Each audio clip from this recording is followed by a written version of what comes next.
Yo, what's good, First Smoke family? If you haven't already, get on the motherfucking website, fsotd.com, firstsmokeoftheday.com. Faster loading speeds. You can watch what you want now, do other things on your phone. It's an upgraded experience, and I hate to say it's killing the Patreon, so make sure you go get on that. Also, we got new merch dropping. It's already on the site. If it's not already sold out, what you got, Biggs? I'm rolling up. I'm rolling up everywhere. The rolling tray, the official tray. If you post us with the tray, you know we're going to repost, show love to the family. We got to. Make sure you go support us on the merch. Also, Grow Generation, either in-store or online, growgeneration.com. Use the code FIRSTSMOKE10. It's going to get you already 15% off your already discounted price. And make sure you support Dr. Dabber. This is what we're smoking on. The new XS by Dr. Dabber. For real. Taking Small, this everywhere. And that's a palm of Biggs' hand. Let me see. I put it in the hoodie. Put it in the hoodie. You ain't gonna catch him. He's in the airport on those right now. Oh, dude, Use the code FSOTD. You're gonna get a discount. Support Dr. Dabber. You already know that's what we're fucking with. And without further ado, let's get into it. We present you King Sour Waves. Let's go. I want to know who brought the piff to New York. I would tell you, but then I would have to. Did you ever have anything going on with any of the trimmers? Whoa now. Whoa, Nelly.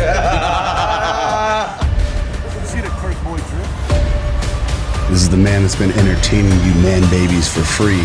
One fucked up room, like one slip and you're dead right now. One little slip, you're out.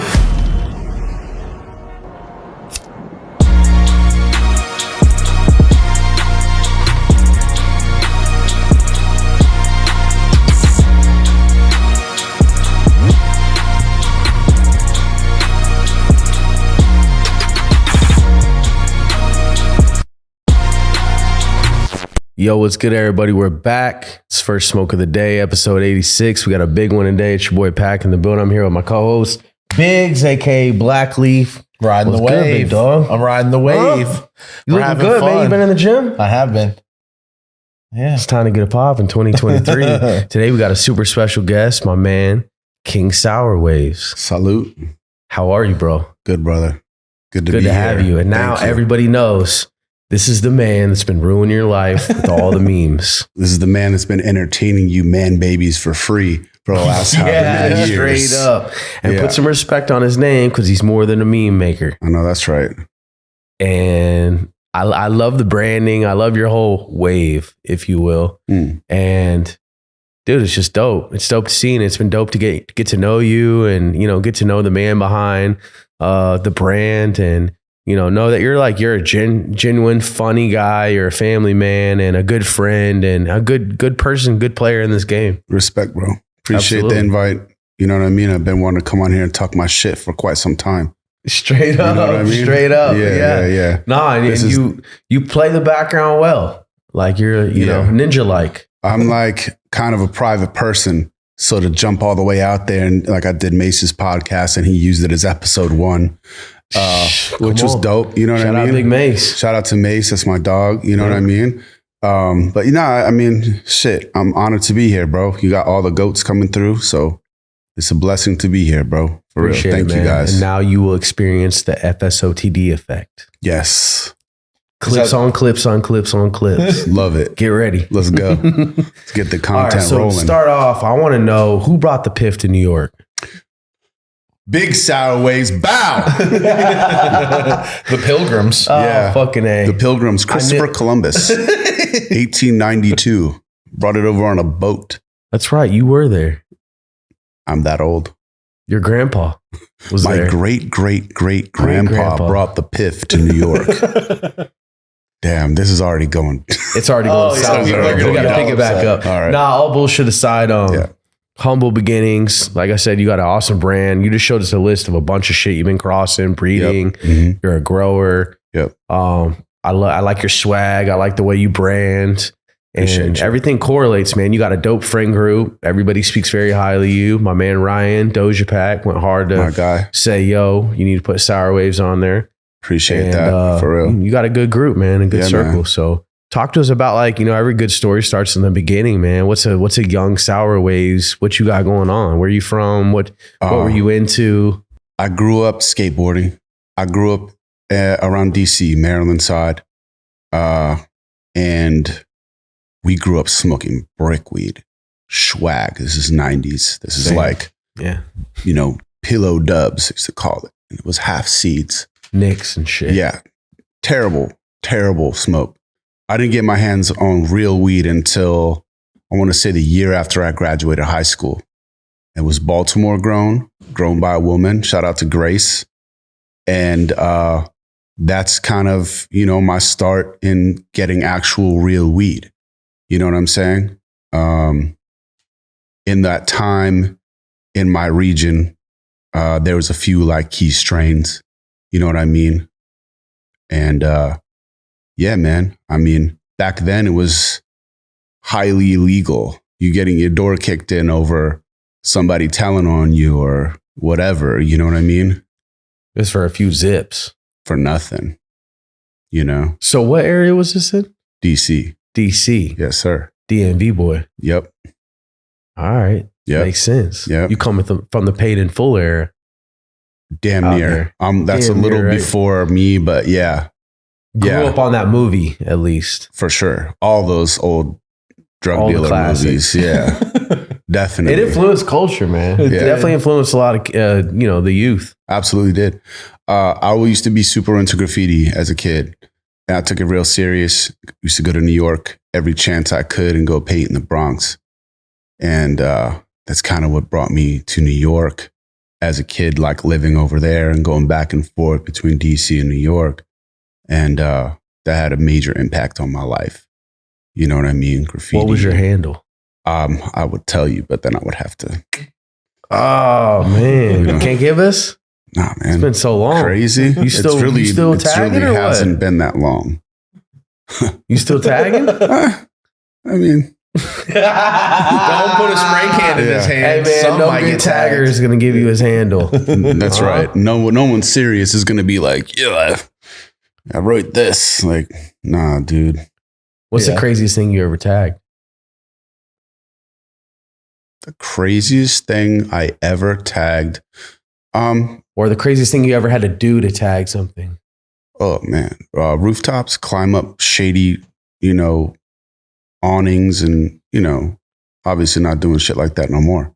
Right. But yeah, climbing stuff. You know what I mean? Yeah. I came to LA to visit at a young age and brushed shoulders with some of the goats from out here.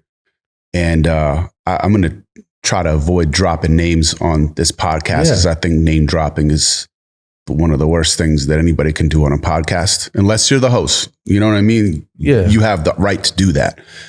As a guest, like, I'm not doing that. But yo, these kids in LA at that time were so serious. They're like, yo, we just did the overpass on 710. We dumped motor grease along the side. If anybody tries to fucking go over us, fucking dead. And I'm like, 18. I'm like, whoa, LA is crazy. Like, this is nuts. Every day on the news is like car chases and you know what I mean? Real GTA city. 90s shit, bro. Different times. Man, that's a lot of Vice City over here. from Baltimore, from DC, right, to New York and LA, like big city. Big moves. city. Yeah. shit. Yeah. No, I'm leaving a whole chapter out. I moved from DC to the Bronx, back and forth, then to Arcata. You know where Arcata is? I do. You been there? I have. Yeah. So by Trinidad. Yeah, Trinidad's actually one of my favorite places in Very Cali. nice. Beautiful, beautiful. Very I love nice. Trinidad. The Yeah, lighthouse. yeah. Humboldt really made me. If I'm being real. Straight up. I left everything I knew, to come over here and grow. And this is an era where 4 lights, you could be rich off a 4-lighter. You know what I mean? You could live your life, grow 2 runs and then go to Costa Rica for the rest of the year type shit. And that's what these dudes were doing over there.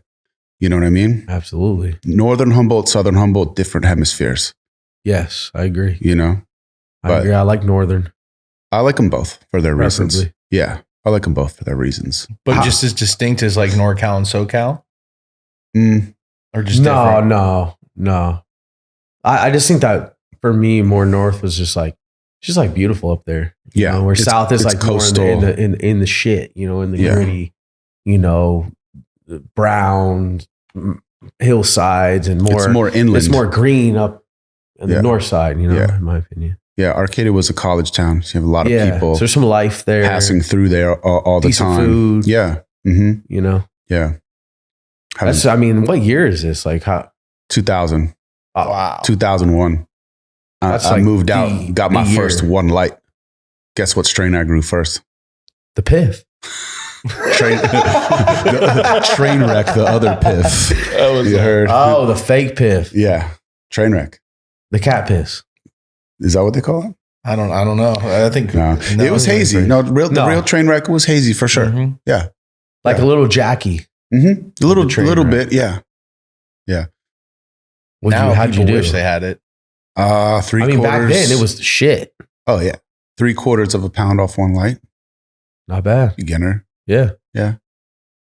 So you just came out here. What made you want to move though? My sister, she was an exchange student from Towson. I didn't go to college.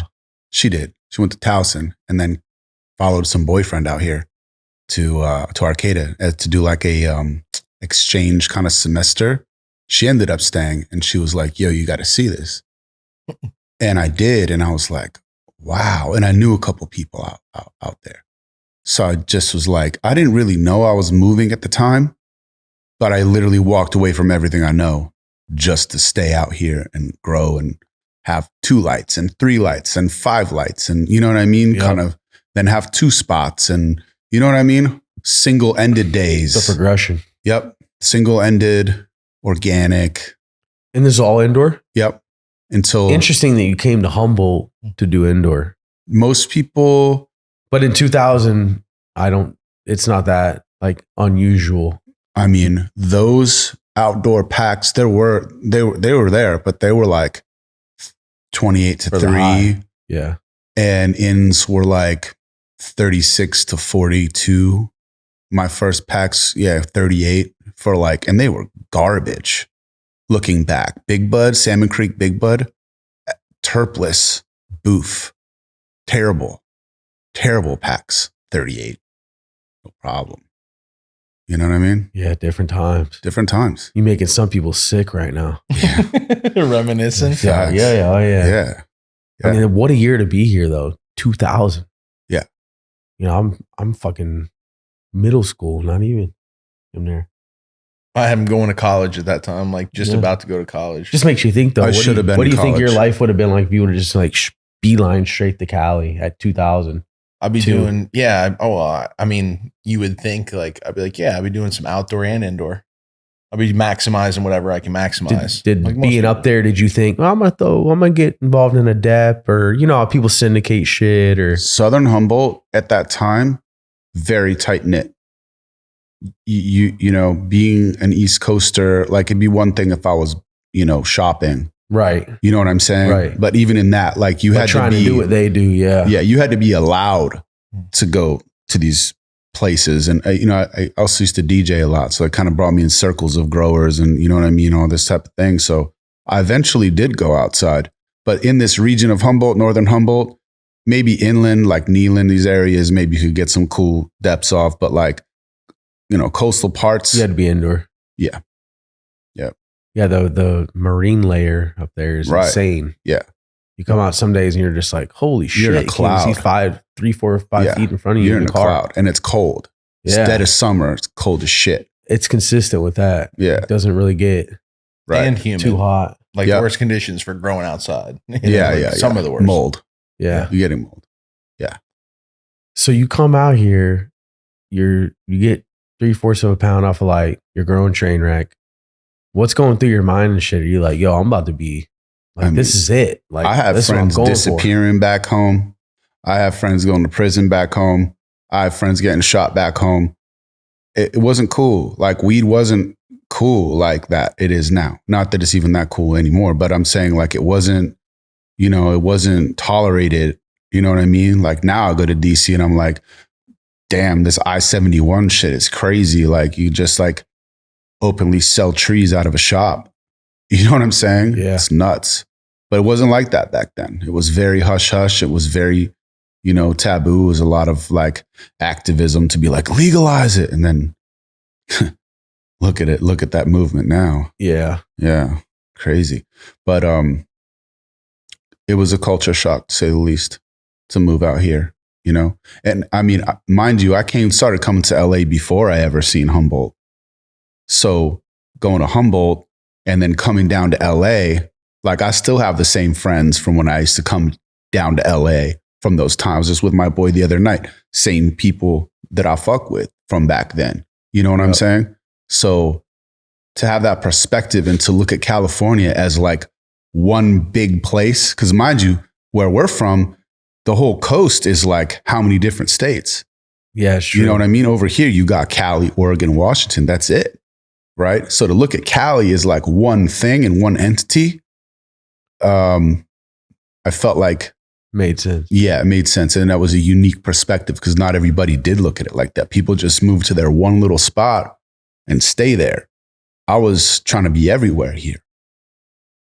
Which that's the play, you know? Right. Especially that's what it led into it being. Right. Is like if you go Cali north to south, like you're covering all bases. Right. Which is pretty damn cool. Like what other state could you really do that in? You can be in the snow and the beach at the same day. Yeah. That's just the big thing it's pretty about dope. Cali, huh? Yeah, it's pretty dope. It's the big marketing play. Like growing up, that's what you hear about, especially coming from Florida because we don't have any mountains. It's all flat. Right. So it's just so different. I mean, I remember when we first were coming out here and we were just like, I came out of Home Depot and I looked up and I'm like, man, it looks like a fucking painting. It's insane. It's beautiful here. You don't see that many mountains and, you know, you see the landscape and on a clear day, you're just like, damn, it's awesome. And at that time, that was like the Mecca time. I mean, 2000, 2001, like things are skyrocketing prices because it's like before any state really started to legalize and it's right before that. So it's like the danger level is high. And that's why I remember like back in the day when it was really illegal, like what you're saying, a lot of guys would be like, oh, I'm going to get into a different part of the business because it's almost the same charge and I can make more money doing this thing. Now it's flipped completely the opposite where it's like what you get for weed compared to other drugs is so drastic that it's like, well, yeah, why not do weed? Right. You know what I'm saying? Where it was almost the opposite back then. I remember guys like, you know, well, for that many, I could do this other thing. Right. Because of mandatory minimums and things like that. You know what I mean? Which still exist. Yeah. You know, they do still exist. All that it still exists, you know, which is crazy. Like how free it can be in some parts of the country and other parts is like, shit, you got a seat in your car. You know what I mean? Like that's how it was growing up in DC. Like you got a seat in your car, you're getting bracelets. Like, yeah. They're messing with little Boosie. You seen that over like gummy bags in an eighth bag with no weed in it. They're that's like, crazy. We know there was weed in here in Atlanta, you know, it's still like Georgia's still tough. Yeah. It's crazy. Yeah. Coming from the big city to fucking Arcata, what, like, did that fuck with you a little bit or? Yeah, of course. And you're doing indoor spots. You're in the house all the time now too. Yeah. Like, yeah, it's like double whammy of like, damn, I'm in the house all the time. And then when I want to get out of the house, there's like fucking nowhere to go. There's nothing to do. Everything's dead out there by 8 o'clock, 9 o'clock. Done. Yeah. It was definitely a shock. You know what I'm saying? Like it was definitely like a change of pace and kind of just slowing down. And like my prime years, I sacrificed them for the plant. You know what I'm saying? Like I was 24 at that time, 23, 24 moving out here. And, you know, I sometimes think about like, well, what if I had stayed in New York? What if I had, you know what I mean? And right. Whatever. Hindsight's always 20/20. I don't regret anything. I mean, maybe a couple of things, but we won't talk about that. You know what I mean? I definitely have had a rough go at times. You know what I mean? We all have. Yeah. But I stayed down. There has, in the last 23 years or 22 and change years, there hasn't been one time that I haven't had a garden going. Like some people go in and out of growing and this and that. I'm not ever claiming to be the best grower because I learn every day. This past year, I've completely, entirely relearned how to grow. And it's been a wild ride. Yep. But I wouldn't never change took no it. time off. Never. I've fallen back and kind of had less going on than other times. Of course. That's kind of not my choice a lot of the times. Right. It just Especially happens. with growing. Yeah, it just happens that way. But to stay down, to come up, like, it's a must. Yeah. Yeah, absolutely. Takes a lot. Takes a lot out of you. Because, you know, when you're low and everything's up against the wall, you got to still be like, all right, let me go get these plants taken care of. Let me make sure this thing's still alive. And then when you're up, it's like consistent work. The bigger you get, or the more, let's say, funds you're making, and the bigger the brand's getting, the more work you have. So it's like this inverse of like, I'm not doing well and I still have to go handle this. And then I'm doing really well, and now I have more workload than it's an interesting life. Like, a lot of people aren't used to having something rely on them, where it's like you can never really get away from it. You know, can't. The plants don't care about your emotions or your other responsibilities or your wife, your kids, your girl, your problems. Yep. Plants don't care about that. You know what I mean? Walk into the facility and see 800 gallons on the floor.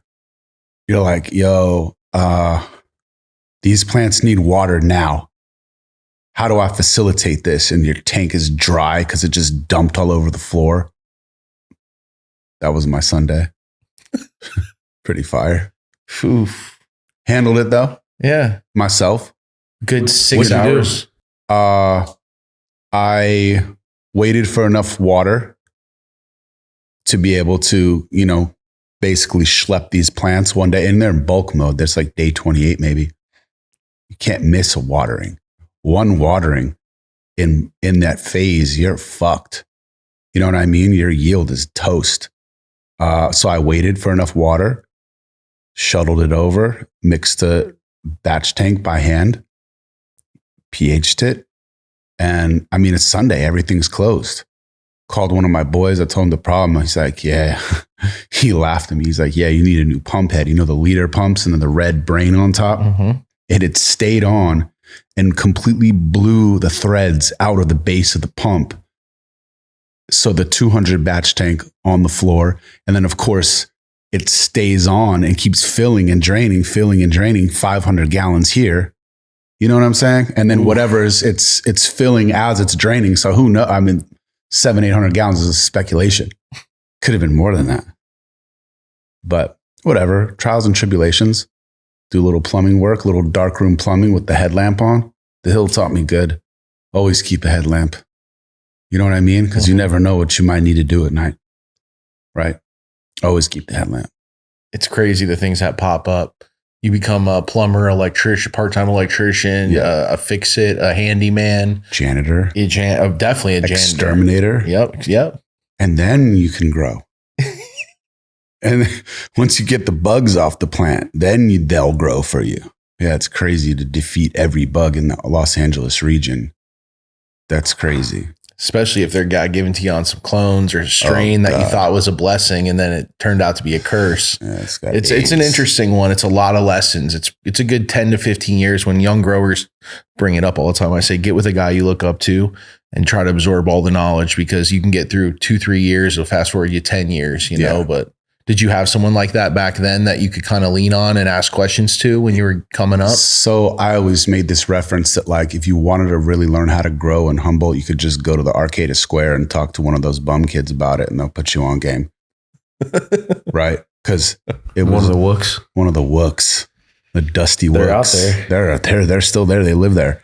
No, but I had a cool group of friends that, a couple of people before me, my age, but more skilled with, certain things, taught me how to wire stuff. My pops taught me how to use tools as a kid, taught me how to wire things a bit. So when it was time to learn how to wire shit up, it's like, all right, I get it. You know what I mean? Get shocked a couple times. You're like, all right, I should use a voltmeter to you know what I mean? Make sure that this is not live before you go fucking with it.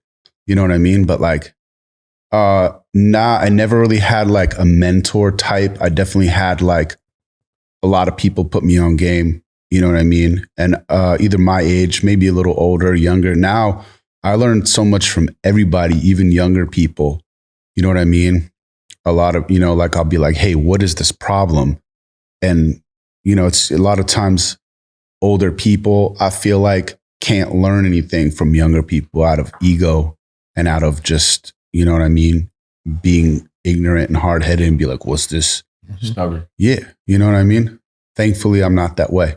So I continue to learn every day, bro. Like I said, I've completely relearned everything the fuck I know about growing last year. And I don't know. I think the problem is the crop steering, the salts, the heavy feeding. You feed 20 times a day at 3.5 EC and you're going to smoke that weed? Be my guest.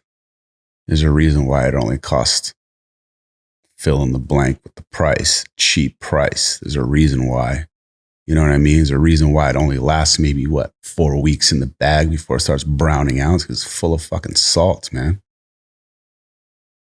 Let's talk about that. Over it, dog. Well, it's interesting. What you running? Personally? Yeah. Cutting edge on cocoa, 2.5 EC. I ran one of the bigger salt companies. I'll refrain from name dropping people that I don't fuck with. Mm-hmm. And I hit numbers. I hit 1.9 grams per watt, 1.8 gram, Wow. 2.6 pounds off a 650 watt LED. First go. Wow. But here's the thing about me is like, you can't fool me with boof. You know what I mean? Like, it might look cool, smells cool. You smoke it. It's like, what is this? Like, does it work? It's the most important factor too. Yeah. It's the most, if it's not smoking, I don't want to fuck with it. Like, who does? But I mean, the cheap stuff, I feel like it's kind of making the world go round right now. And it's kind of fucking shit up for everybody else. Thanks to what you just said, all the QC process now, you fucking got to roll it up and smoke it too.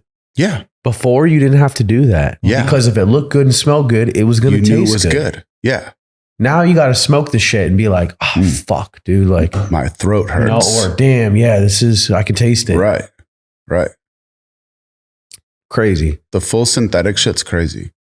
I don't really fuck with it. As you're scaling up and meeting people in Humboldt and kind of doing your thing, did you start like building a team, or like, how did it kind of work out for you? Were you just like a lone ranger and you're like, yo, I'm going to get a second spot and a third spot, or like, what was it like? I would say in those years, once I was on, I definitely helped a handful of people set them up. You know what I mean? Right. So you started get a garage going. Some alliances. Yeah. You know what I'm saying? I've definitely had help over the years. You know what I'm saying? Here and there. I didn't grow outdoor until 2010. And it was a thing that I got offered to lease this property in Mendo. And I didn't know what I was getting into. And I jumped on it. I was like, fuck it. $5K a month. Like, that's like a warehouse, a small warehouse, and an electric bill would be more than that. Mm-hmm. Yeah. I knew nothing. This is like, people didn't really know that much about pulling tarps at that time. There's some people that I knew on Spy Rock pulling tarps in like 2004, having, indoor like quality depths in like July. And killing it. No one cared back then. I mean, having a 30 pack or something, but still, you know what I mean? Getting crazy numbers, indoor numbers for that at the time, because it was so dry. Imagine this place dry. Like, that'll never happen again. Yeah. But that used to happen. It used to be a yearly thing up until like maybe 2014, 13, 14, when people just started like going balls to the wall. Green Rush era growing more than anybody could ever imagine on one parcel, 20 huge greenhouses and having 10 of those properties, like crazy shit. You know what I mean? It's crazy that like the laws being more harsh kept everything in check. Yep. Like, oh, you over 99, that's minimum mandatory. And people are like, fuck it, I'll just do 99. Where now it's like, put 370 in there. It's or more, right? It's put 1,000 plants in the field. Right. It's almost like the laws kept a lot of people in check to where prices kept stabilized. And then like the whole country, when you say it was dry here, man, other parts of the country, they were starving. I remember people going back to like, I'm smoking regs again. Yeah. And they've been smoking Crippy for, I'm saying, like high end for a while. And they're like, you're like, damn, this dude's smoking regs again because there's nothing else. Or Keef. I remember people would be, that was the only time of the year when we could sell through all the old bubble hash that had just been sitting. Was like, oh, everyone's asking for, we'll sell the hash. Yeah. Keef, like what else we got? Edibles. I love bubble hash. When you talk about like something that you brought up is an interesting point, and that you're old enough to understand, is like when we came up, every grow product was like sour waves, this will make your weed more crystally. This will make your weed better. You'll have a better smoke. It was all these factors of like quality. Yes. Every product in the last 7 to 10 8 years is you can grow more with less. Yes. We can give you something that costs less, but no mention of quality or like, oh, and it's less and your weed's better. No. It's just less money, less cost. You can produce more. You can grow bigger nugs. It's never the talk never goes to, and it's going to be better than what you've been doing. They can't, it's weird how it shifted. It's crazy that quality is not a factor for most people. It's more. The cultivations, they only care about more. You know what I mean? Like, yeah, it has to reach a certain level of quality, but the bar is so low.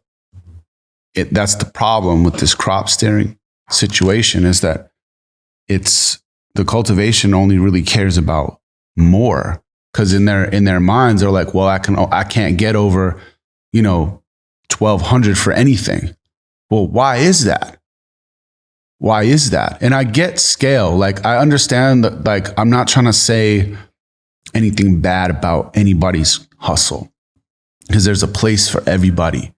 You know what I mean? If that's where you fit in and that's what you feel like you need to get by, like, the bigger the cultivation is, the bigger the responsibilities financially. One fucked up room, like one slip and you're dead right now. One little slip, you're out. And once you're out, you're out. That's just it. There might not ever be, you could come back you can't come back from the dead. You're dead. You get me? Now. Yep. Used to, you could. Yeah. There's 100 light room, back to back or something. That's that. Even one. Yeah. Yeah. Most people will give it that. That's a crazy realization. Yeah. I don't think we've discussed that on the show before, but that is where we're at right now. Yeah. 2 to 3 runs back to back to back, you're done. You're bankrupt. Might even be one. You're right. And there's just so much slimy shit. Yeah, one run from your... You think it's going to turn around? What do you think's going to happen, bro? I need the Wavez predictions. Of the prediction of what's going to happen in the situation? What's going to happen in the next 3 to 5 years in this game? More and more places going online means more and more and more booth clogging up the toilet. And the problem with these situations is like, all right, this is some Z. My boy probably paid mid-3s for it, right? A buyer comes to town and they're like, oh, Z, I get that for 1,600 up in Arcata. All right, well, let's see it next to mine. Burns black, hurts your throat. Guess what? No one cares. It's literally $2,000 less a pound margin for the buyer to make on the packs. Like, who's going to say no to that? You know what I mean? Cash is still king. End of the day, like, cash is always going to be king. You know what I'm saying? My prediction is that there's just going to be more and more work from all these new, like, every day there's a new facility that comes online. Like, look at New Jersey right now. They have huge licenses. And I don't think a lot of people might not know what they're doing. Same upstate, like all these new states. They're going to hire orchid farmers and people who grow like other crops. And then they're going to hire one head grower who's kind of knows cannabis. From California. We'll see. A lot of them come from Colorado or other places because they've run at scale. Right. Now you're getting at scale here with people with, over 1,000 lights. They were doing that 600, 800, 1,200 over there for a while. But it's like they start to implement, instead of saying like, how is New Jersey different? What do we want to produce? It's just about like, how many lights can we put up and how much can we produce? It's all about more now. It's about more. But like, where does it all go? What's more worth if you can't move it because it sucks? Well, let's get to the root of it. Why does it suck? It's about to start going to biomass. You feel me? Like, because that shit's going to get so old, it's going to be deemed toxic. Because I do believe that old weed is not good for the consumer. Right. loses a lot of the benefits. So what's you don't like a lot of the positive effects? No, I'm 2-year cure on your weed.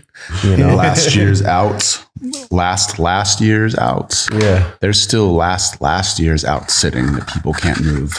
That's scary. It's a sad state of affairs right now, and you know. What do you think? I mean, there's not much of an answer to it other than like, it's because like legalization has happened enough to where people aren't getting in trouble for it. So it doesn't hinder anyone from jumping in. It's like once federal goes, even more people are going to get involved.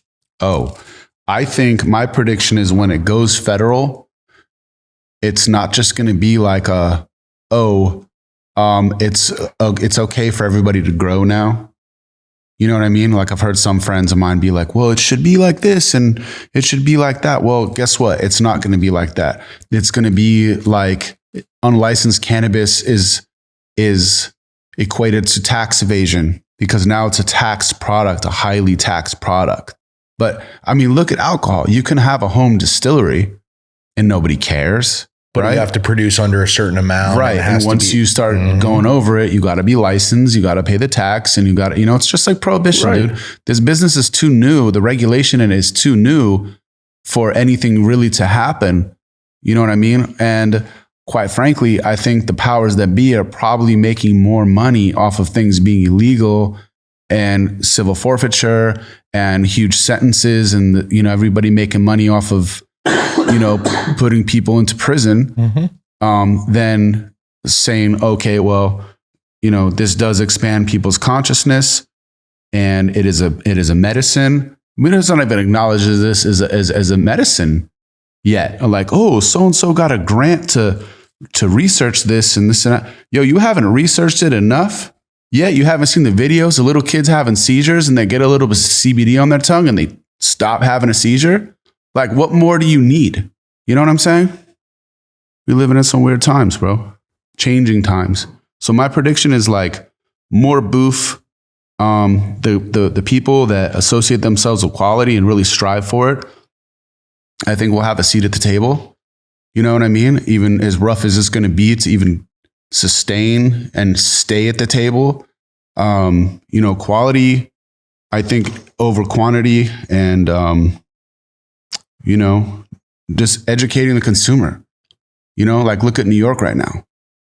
There's so much hype about weed. Like we were all there, 420. We'll be there again this year, 420. And it's dope. I love the city and I love the vibe around the weed and so much excitement about it. But it's like, once it goes fully legal, the thunder is gone. Just like here. You know what I'm saying? Like every emergency. They never think that though. You never think that. Like when I was in Colorado in 08, 09, no one ever thought it was going to end. It was like, you can go full ham. You can sell the dispensaries. Maybe some people were like, oh, this will end, but no one knew what it looked like. Right. Same thing in California. We're in Prop 215. It's about to go to Prop 64 and everyone's like, yeah, but it's California, Yeah. And then we saw how different things got and how they took the fun out of it. Quick. And just like, it's crazy what you're saying because it's almost like the harsh laws and it's weird that when it was higher priced, when you're talking those $5,000-$6,000 days, there were less people in it for the money and more in it for the passion than now when it's half the price and there's more people in it for the money. Right. You know what I'm saying? It's literally like correlation. It's like the first guys I came up with, very few made a lot of money. It was like they spent 10 years learning how to grow on their own dime. Yeah. Then finally caught a stride and did well. But like, if you factor in the 5-6 years of learning, they're making 40 to 50 grand a year, if not minimum wage. Yeah.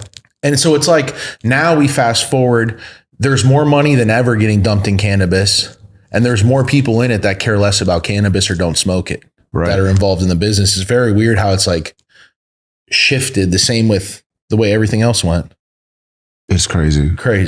Honestly. It's hard to say what's to come. You know what I'm saying? Because it's a matter of opinion, It's going to be a wild ride because I think it's going to get worse before it gets any better. And I'm here for it. I'm a lifer in this game. Like I don't have some other thing to like fall back on. I don't have an education. I don't have a skill beyond like, I mean, don't get me wrong. I could sell sand to the beach. Huh? I could make memes. I could make memes for, yo. Have you ever thought about that? Yo. You know, we're. So what's up? You guys need some memes? We're in this media world, baby. So here's how it works. You put me on retainer, right? Okay. And then whenever you need a meme, you just hit me. Yo, we need a meme about. We signed a peace treaty on no memes against me or Black Leaf. It cost a lot of money. That's what got him this episode, guys. Yeah, we negotiated. I did sign. You know, none of that. Signed it in blood. We're out here moving strategic. Yeah, no, it's facts. But memes actually, not to even talk about memes, man. We got to get into the meme side. I do want to get back to your story and where we were at in Humboldt, and you were like doing depths and started to do some outdoor shit. I want to talk about some of that, but what along the journey, like what got you into making memes and shit? Like what made you start being like, you know what, I'm gonna make this little thing. All right, so let me tie this into one answer, right?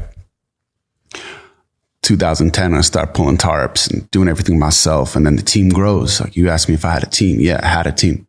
You know what I mean?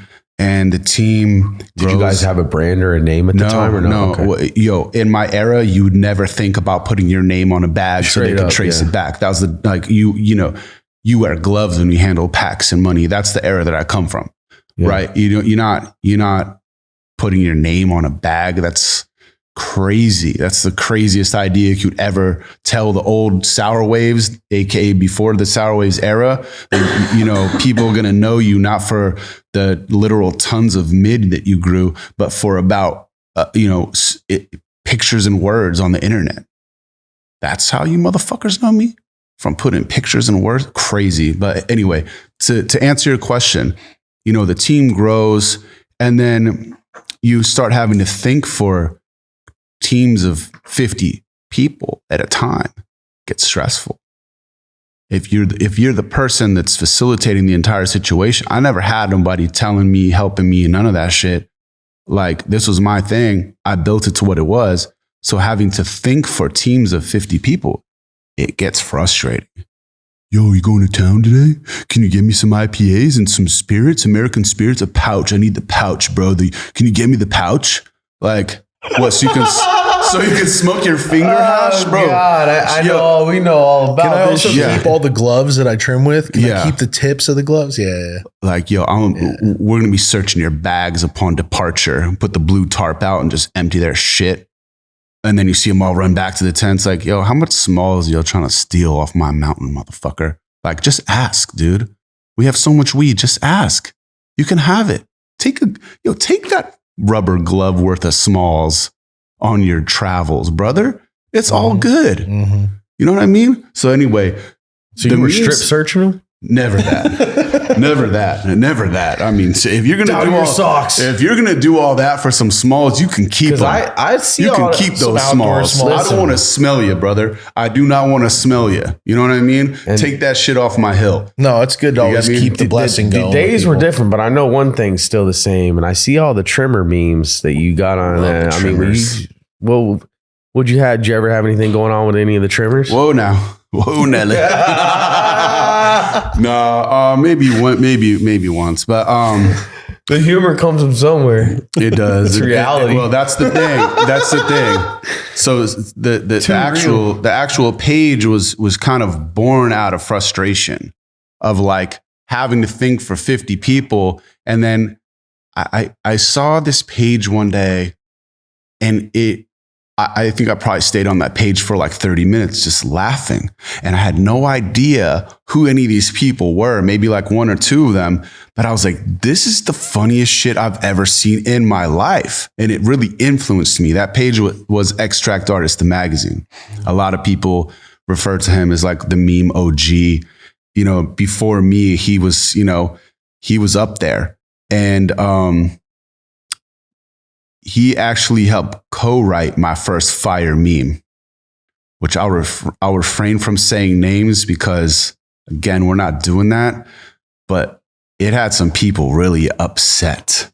It was a comparison meme. It was like this guy versus this guy, right? And it was like, this guy has cool facial hair. These guys wax their vaginas. This guy doesn't believe in NASA.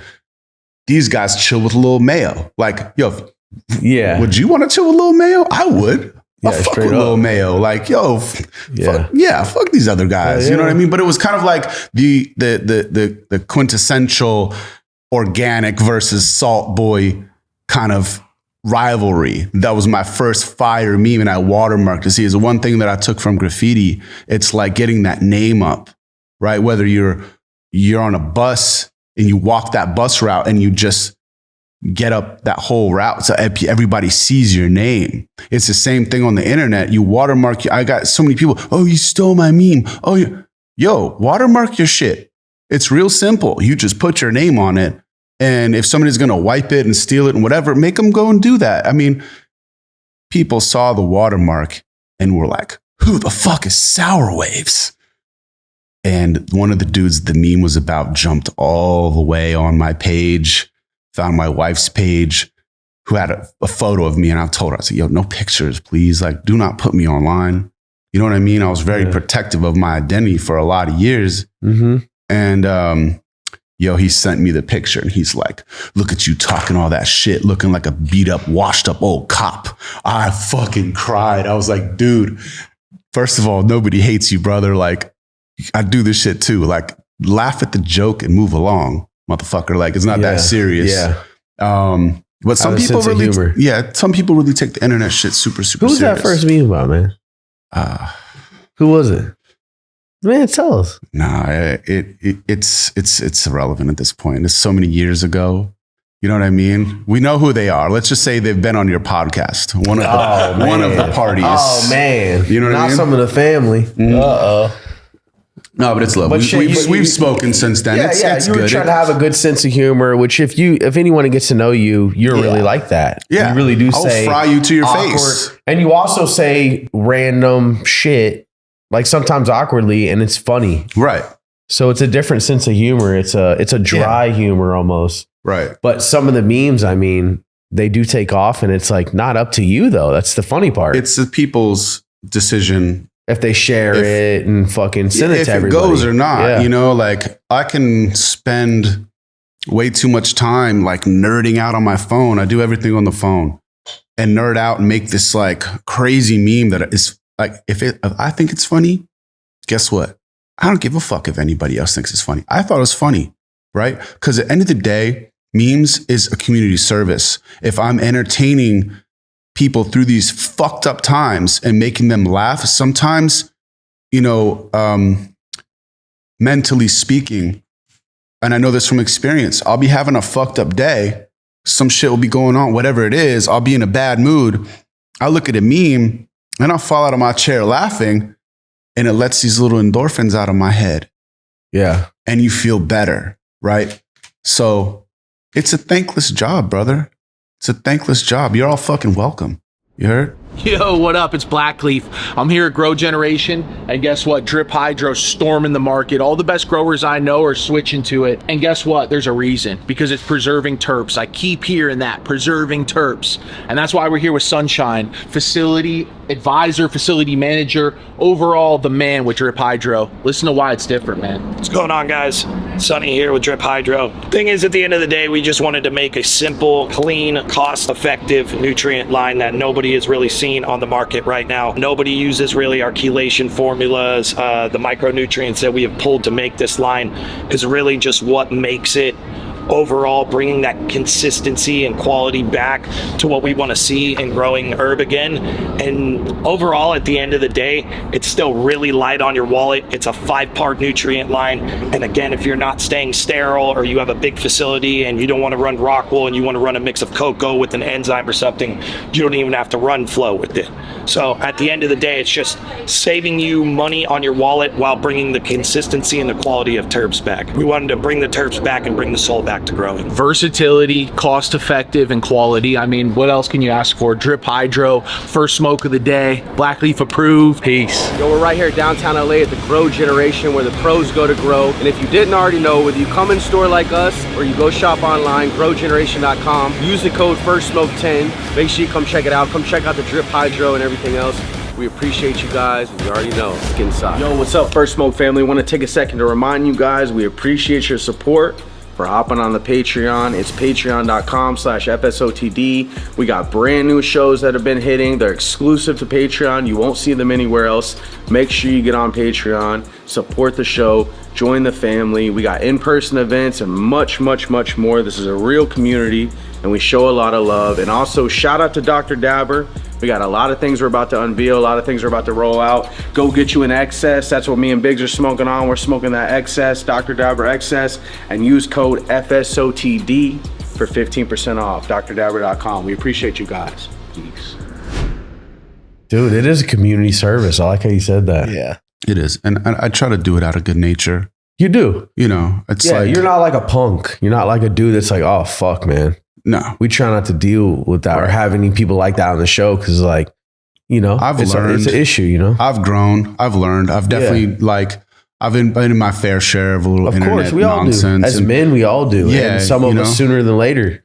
It's just like that's how it is. Some never do. No, honestly. some never do. Personal growth. You guys are still grown ass boys running around. Facts. Wearing your pajamas and shit in the airport. Yeah. I swear I see them. Yeah. Out. And I'm like, what the fuck's going on? Yeah. Put some shoes on. The slide. You got open toe sandals. What are you getting in a fight? You're going to have open toe sandals on, just bro? Either way, you want people to take you serious. You need to, you know. Yeah. But he comes from this life too. So that's where it's even like the double like layer of like not only that we talk about that is people don't get out. Then their social skills take a hit. Right.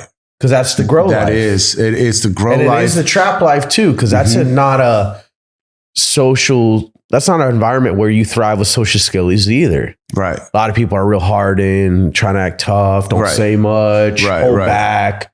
Not really deep relationships if you really think about it. Right. Everyone's just like kind of survival mode, like that soldier shit, like in it for like just trying not to get killed. Right. You know, slowly changing now. Slowly changing. Like more people are coming out. For the worse or for the better? No, I think for the better because like I think we see a lot of the negative, but like we've connected more with people now than ever. And like everyone that we connect with is like super positive about a lot of stuff. You know, it's like 90% of the people. It's a small part of this game though, unfortunately. You're right. What's that? The amount of people that you connect with that are positive and well put together. Laughing at me. A lot of people switch it up. You know what I mean? They're cool one time and then they switch. That's the biggest problem. You end up finding out. Yeah. What it is. Right. Oh, okay. Right. And then you're like, oh, fuck. Should have known. That's why I'm a big believer in like taking your time to get to know people and shit. Yeah. Don't hop off in a partnership. Don't fucking someone you just link up with, fucking start doing this and that. Like you have to literally be upfront about like, look, we'll try it out. Let's see how it goes. Mm-hmm. Let's give it, even right now, we're talking about things. We're like, all right, let's give it a 60 to 90 day period. And then we'll know. You know, and it's like, what's the worst that could happen at that point, right? Or whatever, right? And you figure out how to work the framework, but you know, I've been super guilty of it. Just like barely knowing the person 6 months in and then invest or do this, do that. Right. And it's like, you fuck around and find out. Yep, exactly. A lot of people will switch on you over nothing. Just switch. Money. That'll do it. Is the biggest thing. I would say that money used to be the root of all evil. Now it's attention. And these people, what they do for clout on the internet. Yeah, it's almost worse than what they do for money. It's crazy. Mm-hmm. Yeah, no, facts, bro. Mm-hmm. It's really fucked up for the attention. People, you know, really try super, super hard. You know what I mean? But yeah, so the memes were born out of frustration. And I remember some of my first memes were like, literally what I just said about like, can you grab me some smokes? I'm going to buy this property next year. It's like the first year tarp puller. And it's like this little flat biller kid picture. And he's like, I'm going to buy this property next year. You know what I mean? Like, you know, like, can you grab me some IPAs? Are you going to town today? Like, you know what I mean? Like, yeah. And it was, you know, it was at the time, I don't think a lot of people were, now you have how many weed meme pages? Dime a dozen. But it's like a clear division of like people that post for comedy. And then there's this whole like, I'll expose you culture. That shit's whack. That shit is super whack. There's been some big meme pages that have like had issues because of that, like personal issues. And it's like, yo, they're just joking. And people go like, I mean, literally exposing addresses and phone numbers that and docs like and shit. It's like crazy. a level of snitching. And it's just like, like when people get backed into a corner, there's really no telling what they're going to do. You know what I mean? That's why I just try to, at this day and age, I try to just keep things lighthearted and cool. You know what I mean? Keep the, even if I'm frying somebody, but like, yo, why'd you post that meme? Why did you post stupid content of yourself on the internet? You think I have time to harvest this content? I have time to caption it. So I have all these other pages and people that like, yo, look at this dude, what he did. Send me the video. I was like, how am I not going to post this? Yeah. You know what I mean? Like I had this kid upset the other day. Oh, next time you tag me and da-da-da. Fuck you. I'm not tagging you. Go act like an idiot on the internet and someone sends it to me. I'll meme you if I feel like it. How about that? I'll see you when I see you. You know what I mean? Fucking meme wars, dog. Yeah. It is funny though. Shit gets real in the DM. They go down in People the DM. get so triggered over a picture with words. It's crazy. Crazy, but it's like, does some people hit you and they like swear you're talking about them and like you never heard of them before? You're that's the I want to make. You got 2 followers, no posts, and it looks like you just made the account. The fuck? What's your real page, brother? Like, well, this is obviously a sock account. Like, what's your motive here? What do you want to know? You know what I mean? Internet's a weird place. It's dark. You know what I mean? Super weird. So I just try to keep. It's getting weirder and weirder. So I just try to keep everything cool and humble and just. What type of memes you been popping off lately? Oh, piff memes. Yo. No, that was a fire meme. I honestly haven't been posting that much. You know what I mean? Following back? Huh? You been falling back on them? Yeah. I'm way too grown. You sick of the drama or what? Did it bring a lot of negativity in your life you didn't want? There has been times where it has. There has been times this where shit it has. ain't worth it. No, it's pictures and words, dog. It's meant to be laughed at and scrolled past. You see, the thing about memes, like whatever for the comedy or for the, whatever reason, memes are advertisement. You get 3 seconds of somebody's time on the timeline. If you can get any sort of impression out of them, whether it be good or bad or what, like that's a win. You know what I'm saying? So, for advertising, like I've been paid to make memes for certain companies that like, they want memes that direct people to their product. Cool. I'm quick with it. Like that's an easy one for me. Like that's so super easy for me to do that. If it's something that I believe in, if it's, if I got to force it or if it's something I don't agree with, like not all money is good money. You know what I mean? But so Monsanto comes to you and they're like, we need memes directing us to use our Monsanto product. Right. Well, don't they own everything now? Yeah. Like, yo, we need some Gavita memes. Like, cut the check. Yeah. Fuck it. Cut the check, brother. Like, we need some anti-LED memes. Like, well, I run LED, but okay. Where's the bag, bro? Like, I don't care. You know what I mean? Yeah. So you start to get into the meme game and you're still growing at the time, but your role starts to shift from actually handling plants to managing people and trying to handle plants. So where does it start to go from there as you start to just continue to grow? You're in Humble, you're trying the outdoor. Where do you go from there? I was doing okay up there with the depths. I was doing actually pretty decent up there. How'd the first year go? It was fire. Honestly, I was near broke and I had a really dope teacher, man. Rest in peace to my bro Carpenter. He was a beast, man. He was a beast, man. But you said you didn't have any mentors or nothing like that. In the dep world, I did. All right. This guy, he was actually from Florida. You guys would have loved this guy. Fix anything. The money that he made in one run, he married this Ethiopian lady and he moved to Ethiopia. No lie. That's a Florida thing. No, it's legendary. Like that was the most money. That was the most money he ever made in one. That's like the last place I thought you would say. Yeah. What's that? That's the last place I thought you would say. Yeah, I would think you were going to say like the Bahamas or South America or some shit. The general shit. Thailand. His wife is Ethiopian, so he moved over there and got involved with her father's business, and he was like, a fix it anything type of carpenter. He was. he learned from my boys on Spyrock very well how to pull this off, and he put me on a lot of game. You know, one of the things we've noticed on this show is that people that come from the construction world tend to do the best in this game. Yeah. To actually be able to build stuff and do your own work. You know what I mean? Dudes too, like, and people that, like, you know, they get down and dirty. For sure. Somebody that's not afraid to work with their 5 a.m., hands. 3 p.m. every day. Yeah. Because that's what it is. Growing weed. Manual labor. It is. It for sure is. You know? It absolutely is. Yeah. Especially if you're doing dapper outdoor. Ooh. Yo, you're on a hill. Times 10. And it's like something breaks. You got to go to town and use what's in town to improvise. Go to the plumbing, go to the store and go in the plumbing aisle. I'm like, all right, this is my goal in my head.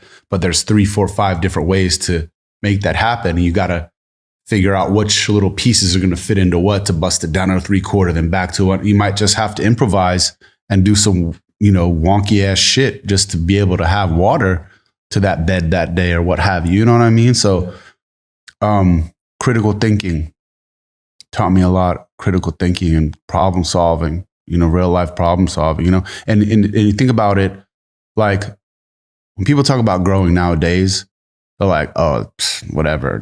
Why would you grow? You just buy it. You know what I mean? This is the days where, this is all under helicopters. You get flown, you shit your pants. You know what I mean? I remember calling one of my boys every time that I get flown, and he'd be like, sometimes you just got to let them hang, brother. And I'm like, yeah, I feel better. Fuck those motherfuckers. Fuck you.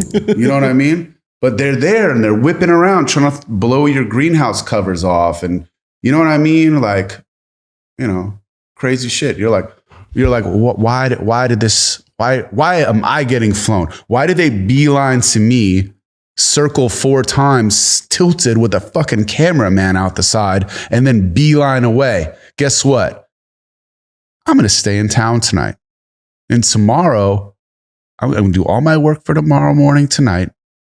And I'm going to go get a hotel room.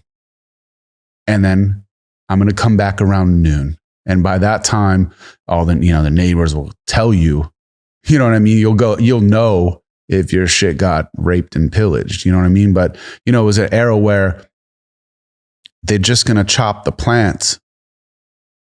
And if somebody's there, they'll take them. You know what I mean? But it's like, Green Rush era was crazy up there. Still is. I don't know. You should hear about midnight harvest. Yeah. Fly over and they're like, changed a lot. Well, 164 past like Southern Humboldt is a fucking ghost town now. All the food is closed. When a pound costs $300-$400 for a normal person to grow at $200, and it's worth that to sell it. What's the point? This is how they get people out of this business, because you have these huge, X amount of million square foot facilities. How much do you think their corporate ass costs got down to? $40 a pound? They can sell them for 100 and double up. You know what I mean? Plus, and it's big bang, take little bang. And I think to get back to your question of what do I predict for the rest of this, next few years, like, I think that's what it is. You know what I mean? I think that's what it is. You know what I'm saying? Like, you think just this is the shakeout. The shakeout. It's the great shakeout. Sure. Yeah. It's like mom and pop shops. It's the final phase. I look at it as the final phase. Before it's different forever. I think it's already different forever. Mm-hmm. Yeah, it is. But we're in like the final phases of it. Yeah. I think so too. But here anyway. But then goes. But you know what? There's still thousands of lights going up. Yeah. Less, but yeah, a lot of facilities changing hands. Well, we're talking, I know there's thousands going up in Florida. Yeah. There's thousands going up in New Jersey. Mm-hmm. Thousands going up in New York. Michigan is booming. Oklahoma's still booming. Here's one for you. Still tons of lights going up. Las Vegas. There's lights going up in Arkansas and here and there. I mean, all these places where you're like, wait, Missouri. what? Yep. Yeah, Missouri. Yeah. That's what we just heard about. Yeah. New York. It's a lot of production. A lot of production. So think about this, right? One 4,000 light facility is enough weed to supply the entire California rec market. if you do the math back. Wow. Yeah. So we're an export based business here. And that's just what it has always been. And there's a reason why people want to smoke Cali weed over name and fill in the blank any other state. There's a reason for that. And I'm not saying you can't grow indoor anywhere. I'm not calling Colorado weed dry, boofy weed. I'm not even saying that. Crunch pack. Huh? Crunch pack. Yo. You're going to get banned from ever going to Colorado, Pat Cutts. Yeah. Hey, the hash is good. Yeah, It's phenomenal. Shout out Laser Cat. Yeah, facts. No, I love Colorado. I lived there as a kid. Age 3 to 12, I live in Colorado. It was You look like a Colorado grower. Yo. This guy's about He to took get offense banned. to that. You see that, guy? Yeah, you see how my face changed? Yeah, The meme treaty is off. You're going to get memed now. Random people. No, but it's what you were saying though, you can grow good weed anywhere, right? But there's a reason that people ask for California weed. Do you think it's because California attracts a lot of talent? People come here from all over. I think it's the genetic the culture and the genetic pool of like, we were talking about earlier, breeders were like, oh, look, I'm a breeder. I reversed something. I'm not a fucking breeder. You know what I mean? People that worked lines, people that were, came to Humboldt in the 60s and 70s, those are breeders. They might have not known it at the time, but it's like in that era, you think about it, you want plants for the next year, you got to have some males. You got to make some seeds if you want to plant seeds next farming, dude. You know what I mean? So I think like all those people that went to all the corners of the earth and brought all the seeds back to Humboldt. You know what I'm saying? Yeah. And then the breeding that happened there, whether it was voluntary or not, you know what I mean? I think that's really dope. And I think that's, if you brand and your garden and whatever it is doesn't pop here in Cali, specifically SoCal, it's not really going to pop anywhere else in that same fashion. Were there, not to give away names, but there were guys that you used to hear about as legends up there, the guys like that are like deep legend, deep in the game legends for sure, man. Shout out to all those dudes. You know what I mean? The real OGs. Yeah, absolutely, bro. Guys that were, to think about that as a grower, right? Even now, I'm almost 40 years old. I've been doing it for 20 years, half my life, right? Basically. Even now to think back, like the guys that were propagating females and then saying, okay, if I need to cross this male to this female because I need to, and going just down the line, generation after generation, year after year, and just creating their own stuff. And then being able to get a plant from here because I want a good cross good to this. But like, that's why Humboldt's the Mecca. Yep. That's 100% why. It's that's like you got pockets of genius. They were first. Humboldt was first, where it was like people knew they could go there and hide out and grow. Mm-hmm. You know what I mean? And dig in deep. Yes. So, I see a lot of I'm from the East Coast and came to Cali, and I seen a lot of talk from, the East Coasters being like, oh, well, y'all brands aren't doing good in Cali, so that's why you in New York now and whatever. Well, no, make no mistake, New York has always been a major hub. You know what I'm saying? Make no mistake, that's engraved in history. You know what I'm saying? But the only reason why Cali is so ahead of everything in the whole curve is because we've been doing it the longest out here. And that's just it, like experience. That's why we are who we are here. You Even strains, everything moves at 100 miles an hour.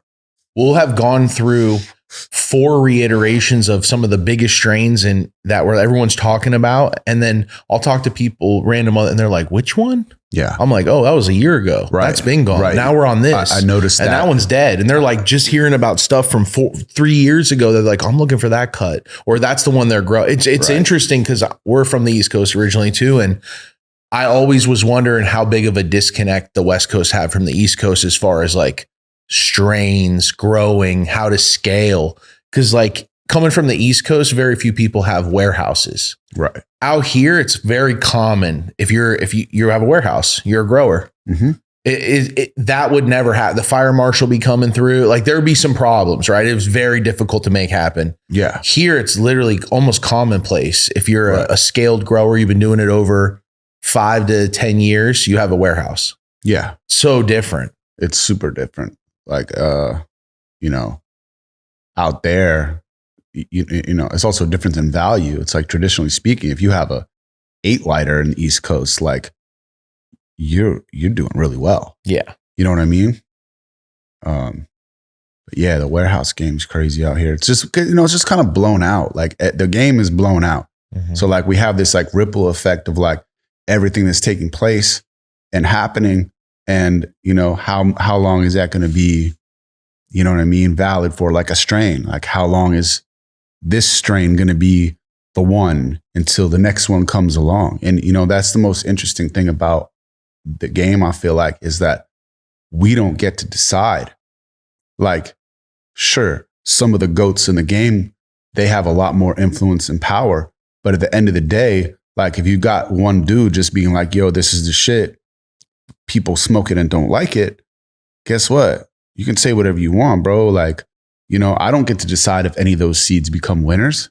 The people do. And that's, I think, the dopest thing about the game out here. You know what I mean? Or in general, really. You know what I'm saying? Because you got breeders everywhere just trying to create new shit.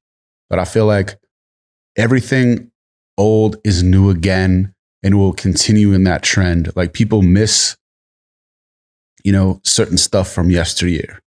You know what I mean? Yeah. And I also think that,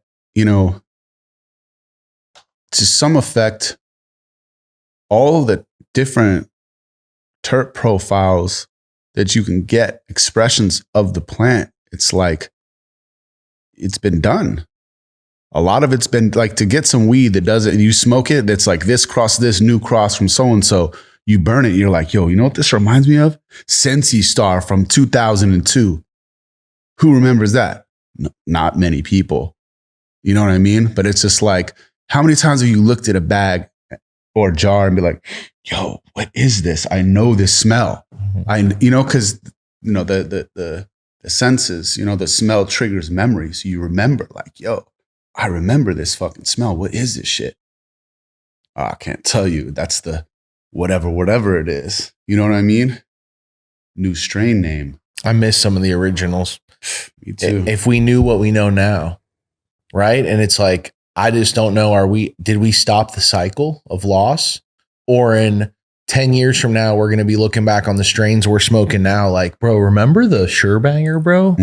Remember how fire, or remember the RS11, man, or the Zope, and no one has it anymore. Just like Sour Diesel, or, flip back to on and on. So many strains, the skunks, I don't know if we stopped the loss yet, because there really isn't a lot of tissue culture or clone banks that are just bringing strains in and cataloging everything and deep freezing. And it's just interesting to see, like, right now there's so many gaps in the game that as someone like some of the guys that are successful in the game, there's so many gaps that if you see it, I feel like it's very exploitable. Meaning here we go again with 10 years from now, all the strains maybe will be so fast forward that all the stuff we won't be able to access anymore. Right. I think that now people are cataloging things way, way more than back then. Mm-hmm. Those cuts have been lost. They've degenerated. They've gotten all types of different diseases, pathogens, problems, thyroid, all this stuff that like, now that people know this exists. And also too, I think that moving forward, there's going to be genetic IP, just like corn or any other big ag situation. It's like that person took my strain and then they have the DNA of the plant logged and they can say, yeah, that person did steal your strain. You know what I mean? Like, I think is going to move in that direction too. Once it gets like super corporate, you know what I mean? Mm-hmm. And just regulated. I think that that's one of the dirty games that these guys are going to start playing with each other. Yeah. You know what I mean? Genetic IP, I think, is super important. Super, super important moving forward. It's going to be interesting. Like when we talk, like when Pat Gods, when he brings up like, what's the future like, it's definitely going to be interesting. You know, it's wide open. Indeed. Oh, that. You sure? Cool. Come on, man. Smooth, man. I'll choke out on this podcast and then forget the fuck I'm talking about. What you smoking, a donut? No. No? It's pure flower. What kind? Z. Ooh. Only way to go. From the Fire Society. That's Ray I Bama? don't think I've had much of their stuff. Grower. Oh, nice. Yeah. Man, that Yo. Z's smoking. So when did you move from Humboldt? Because I know you're not in Humboldt now. I'm about to move back. Are you? Partially. Not to Humboldt, but to Mendo. Yeah. Before? Work. I gotta one last hurrah. Really? Yeah. Really? I'm gonna have to. Why? It's been decided. It's my shit. And either I'm gonna like let it go, you know, leases somebody who's gonna fuck it up and not, you know, make a couple bands if I'm lucky. If they don't fuck it up, like it's my shit. It's gonna bankrupt if I don't do it right. So what's the game plan? The game plan? Like you on depth? You on Yeah. It's 14K square feet of beds. Just very basic hoops, no lights. It's licensed, obviously. I'm talking about it. And yeah, I mean it's You gonna put some lights or no? no. Maybe string lights in the beginning. Shh, don't tell the DCC. Flour or hash rosin? Rosin. Yep. A Kiwuk is gonna dry depths. Unless you're certain people. People got upset when we said most of the rosin they're getting's out. I peeped outdoor depth. I peeped part of that interview. Oh, they got upset. I bet. Because it's true. I mean, you don't think that. Everyone's like, I only smoke indoor rosin. It's like, you only smoke rosin that says it's indoor. Well, at the end of the day, if it's really it. If it's scaled. If it's really it and it's fire, it is what it is. That's how I feel too. Yeah. And that's added to the consumer confusion of what we were talking about earlier with the whole Skittles thing. Oh, I get it for $1,600. Right. You know? And you're like, well, that's not this though. Right. And they're like, doesn't matter. Yeah. And that's kind of like just consumer doesn't know, doesn't care, isn't educated, smokes and like, I smoke weed. Right. The end consumer I or smoke the buyer? this type of weed. Right. Do you think the end consumer cares if they had a say in it? Most don't. Most people will drink box wine at a party. And beer, like low end beer. And keg Budweiser and don't care. You know what I mean? People drink, more let me get a rum and Coke. Well, what kind of rum you drinking, brother? Like, whatever. People, a lot of people are just like that. I don't know. Yeah. I don't know. I just smoke weed. It comes pre-rolled. Why wouldn't I smoke it? Well, because it came off the floor of somebody's trim room. You know what I mean? Maybe. I don't know, but either which way. Yeah. Yeah. No, straight up. You had your first run. You're running a bunch of people. You're fucking having to grab American Spirit and IPAs every other fucking day. For finger hash. You're having to make fucking for wook trimmers, 3/4 inch parts, fit other parts, and you know, recruit trimmers at the gas station. You're doing a lot of shit.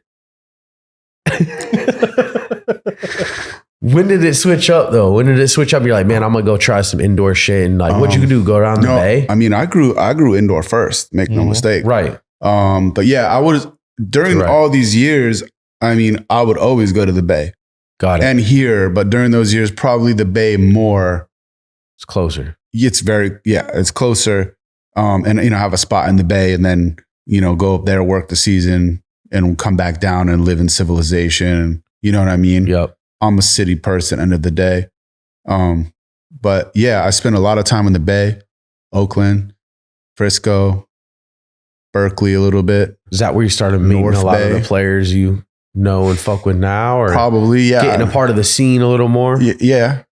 Like, I mean, I didn't know, I just knew what Cookies was as a strain. I didn't really even know the stronghold that they had at the time. It just got a cut and it was like Cookies. And it was like, oh, cool. There's depths for 3 bands when everybody's ins were like 24s, 22s. You know what I'm saying? Like that was, but then hearing the story of Cookies after, you know what I'm saying? As you know, getting a cut running it, seeing the benefits of doing that, and then seeing the force behind it at the time. It's crazy. Everybody smoking cookies.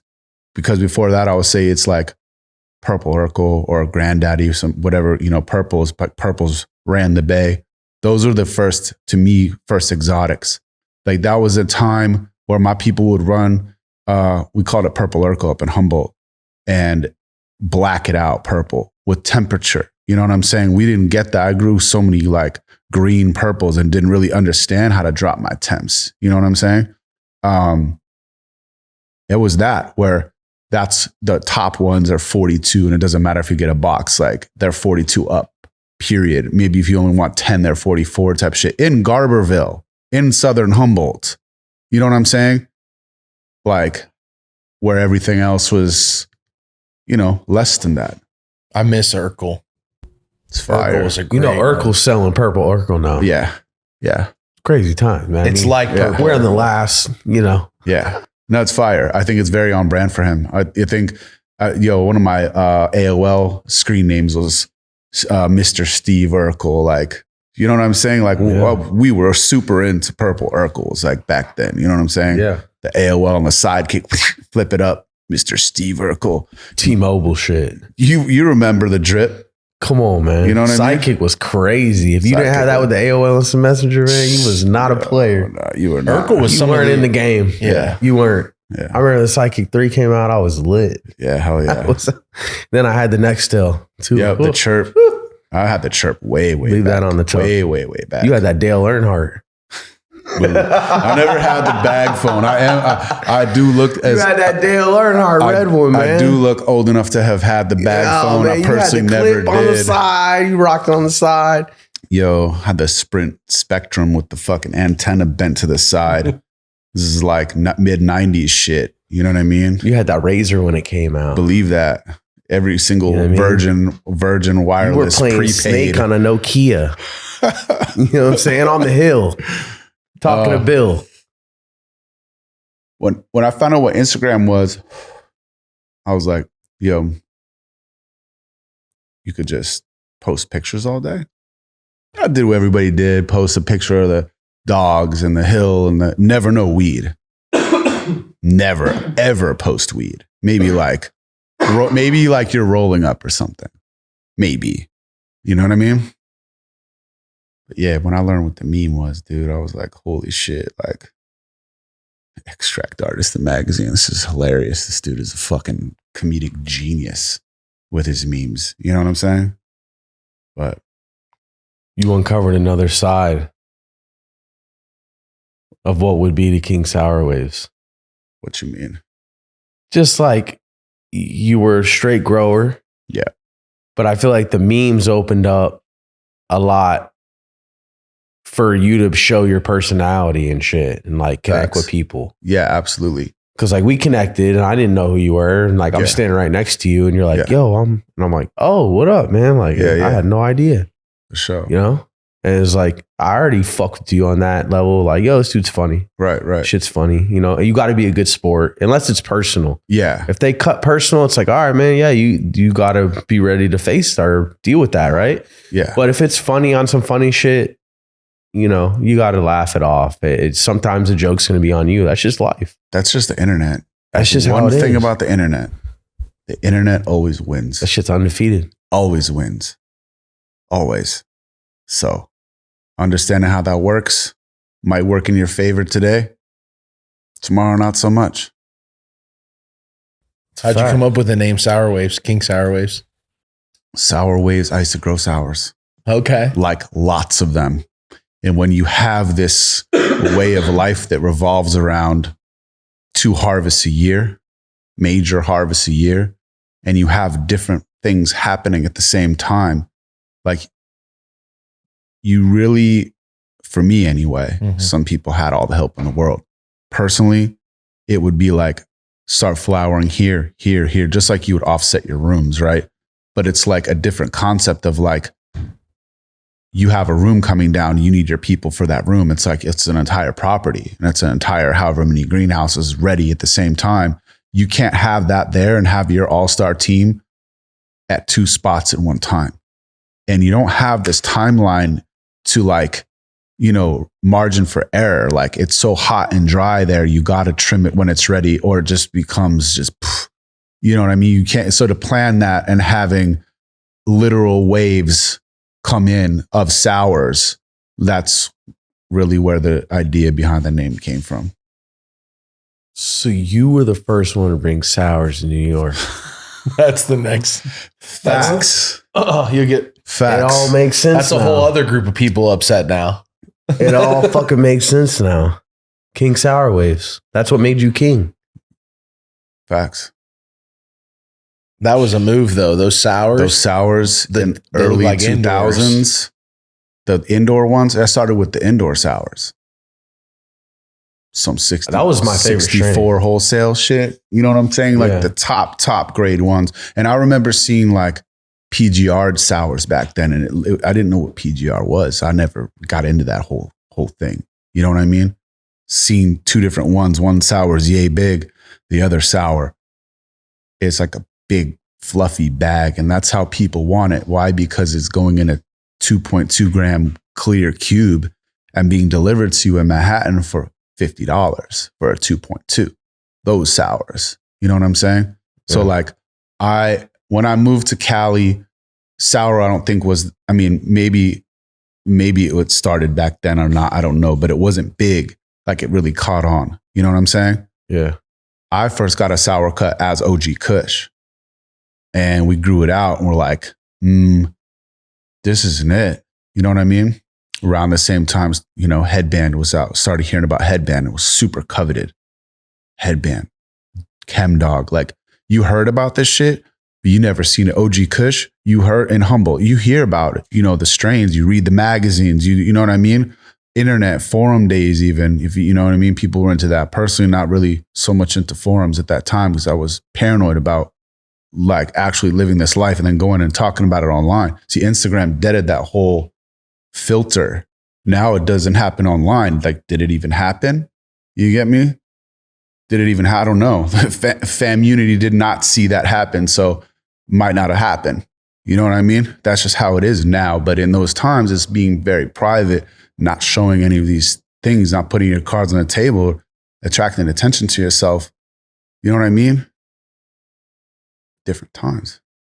But yeah, that cut that was supposed to be OG, sour. And that's when the waves came. That's when it started. You think that cut's still around? Yeah, but I think it's like really, really degenerated and fucked up. Sick. I have one. I just got back. It's variegated. It's not right. It's not at all sticky. Hardly. The nose is like. What do you think happened to sticky weed? Sticky weed? What happened to it? Thyroid. We haven't heard that. That's interesting. No, but when plants dud out, that is what it is. Like they look like a normal plant, but they're all like overall. Where's the sticky weed? You remember how sticky weed used to be? Yeah. Like washing your hands would be mandatory. Well, you got to think some Gojo type shit. You know what I mean? Yeah. Now it's like you could run it under some water, maybe a little hand sanitizer. You're good. Yeah. There's no sticky weed. The lighting's changed. The nutrients have changed. Nutrients. Key, I think. Is that why you're on cutting edge? Because it has organics in the program and the plants need some sort of organics, bottom line, to have that terp profile. Bottom line. It has to, you know what I mean? It's a must. No matter what put you on that one?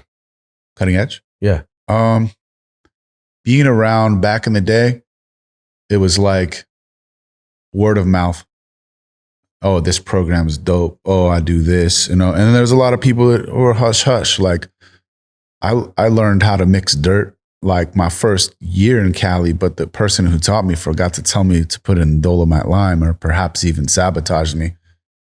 So believe like you don't add lime to your soil mix, it's gonna burn. You know what I'm saying? So like trial and error, like the hard way, learning everything the hard way.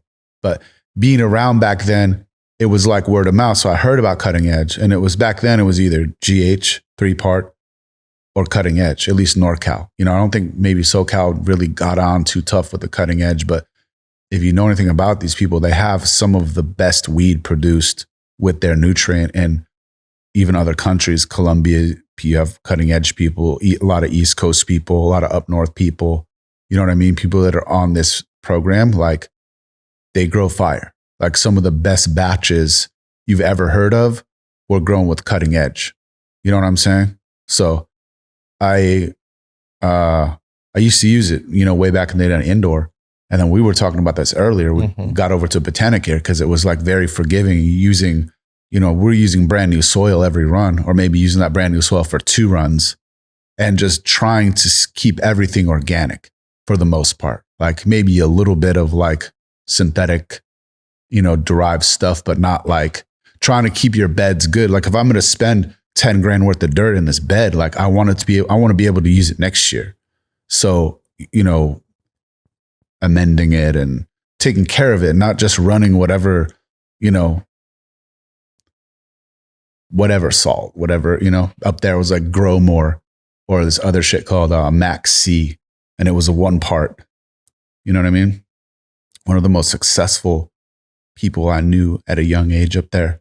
He was like, oh, I gave it the Humboldt Special. I'm like, what's that? He's like, can I say it's organic? I was like, what is it? What's the Humboldt Special? It was half Maxi, half Cool Bloom, GH powder Cool Bloom, if you know about that. Crazy. Dude used to grow fire with that too. You know what I mean? But it used to not matter as much back then. It was just like, now it's like, getting back to your question, why weed isn't sticky. I personally think it's because people are on 100% synthetically derived nutrients. And that's why you get from certain, you know, gardens, all these different things smelling similar. You ever notice that? Like right? Not like barely nothing at all. That too. You know what I mean? And then the majority. It's interesting. You know, they start trying to crack nugs right away. And it's like, look, if I even got to crack a nug, it ain't it. If it doesn't smell through the bag, you know what I mean? I think there's a lot of people selecting phenos, keepers, that probably should have let kill anyway. That's another part of it. That's for sure happening. I'll have a lot of people put bags in front of me and they're like, this is this pheno we chose. And I'm like, wow, really? Keep on. And then and we'll go through 6 to 8, 10 different, and they spent a whole room, 50 lights, seed chasing, 3 runs in now, 200 different phenos each run. And in my head, all I keep thinking is like, I'll say, like, what breeders did you buy for? Like, because I'm trying to figure out, did they just pick the wrong ones? And like, is it because these are big yielders, but these look like small nugs? Where back in the day, maybe it was just curated a little bit better. Like, because we found, like, think about the strains that we came up with. Like, it was a real keeper to be a wave. You know, I feel like there's a lot of people selecting that settle up. Settling up. Like, yo, we already spent all this money, all this time. We got to pick something. You have to. But taste, yes. Going into a seed chase, like one of these is a keeper, not hopefully we find a keeper. Right. 2 different things. Some people pop 10 seeds. Yeah. But sometimes it only takes 10, but you never know, right? It's like you got most people are popping at least 100 or some shit. Like I always do minimum 2 packs per cross. Like you got to go minimum, you got to go 24 to 36 seeds in to actually see an expression that like, you're like, all right, this could be, you know, like, yeah. And now it's to the point where you're looking at more like 5 to 10 packs of a cross. And so you're looking at 80 to 100 plus seeds, 120 to try to find a real keeper, which makes sense. You know, it's the same with people. Like, I think it's a good test of like how fire your seeds are if you can pop 1 pack and find something cool. Definitely. 100%. Like these 2 jars, like, yeah, let's look at some weed. That's out of a. What's up with some weed? That's out of a 10 pack, if that. I see the Sherbanger out there. What's this one? Love a Sherbanger. That's a great one, isn't it? Big shout out Boston Root Seed Co., NorCal Gardens. What's this one? That is RS54 to OZX. So Studio 54 times OZX, which is what? It's like some OZK type of situation. Yeah. You fucking stole my steez though, man. You stole Chrome Heart steez. All right. You jumped on it after me, player. Look at him. He gets quiet, folks. Yeah, look at that. It's Who all did it fun. first? Show what's up with the other jar. The weed, I like it. And it's grown really well. It smells great. This is a keeper pheno. Yeah. Yeah, this is like, wow, look at this. I'm like, yeah, this is Me and my boy this is are a keeper, right? We're gonna run that one up. Yeah. Yeah, it's been. But a lot of it's been people's we look chosen. at and I'm like, man, this shit's like, you shouldn't have like, Yeah, why'd you do that?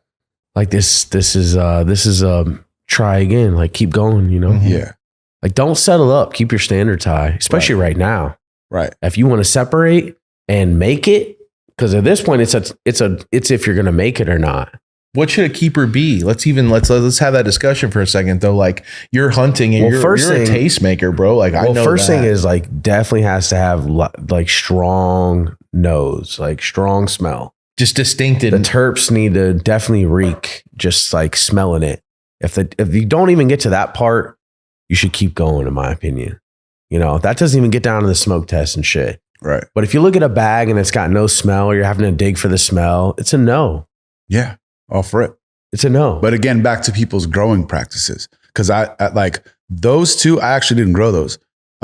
2 different people grew them, right? I didn't grow it.